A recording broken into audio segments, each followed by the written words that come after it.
I've used this before. This is a great little tool to just help savers understand the different products they might have and which ones are the most risky, okay?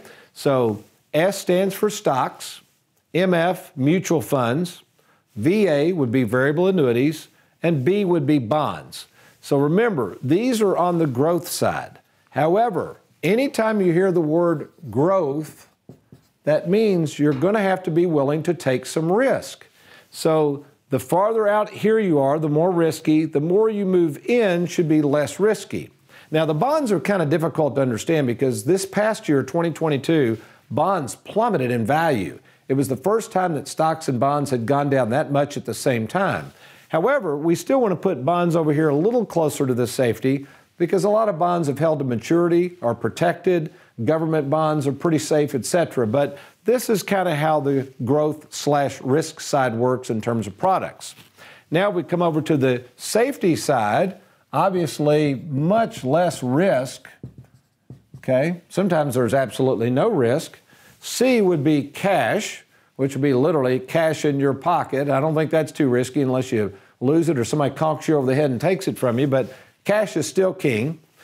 CDs would be next. Now, the reason CDs might have a little bit of risk is because if you take the CD out prior to maturity, there's some penalties. Then you have FA, which stands for fixed annuities. These would be the interest type. Incidentally, we have fixed annuities right now, 5-year annuities, meaning you've got to put it in there for 5 years. If you get out prior to that, there's some penalties. That's why it kind of goes out a little farther away from the safety line. But are paying right now currently, as of the date of this recording, 5% guaranteed. And there are no fees, and you could even have the interest sent to you monthly. So that's a really good deal right now. And then finally, still very, very safe, but sometimes do not make money depending on the markets out there. FIA stands for fixed indexed annuities. So one of the questions I like to ask people is, if looking at all these investments, okay, from risky to safety, and let's just say we could only earn you 2% over here. That's it. I mean, I'm being very conservative. Long term, if all we could earn you is 2%, however, we could accomplish all your goals and objectives, right?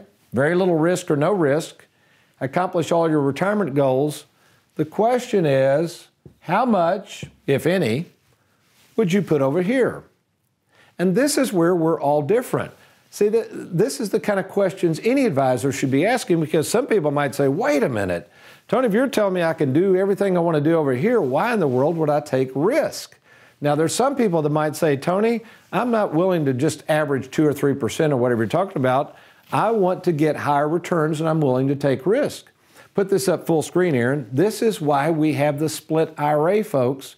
We know that not even the savers are hardwired exactly the same way. So we want you to have total flexibility and total use of your money, but also the ability to take a little more risk if you want to.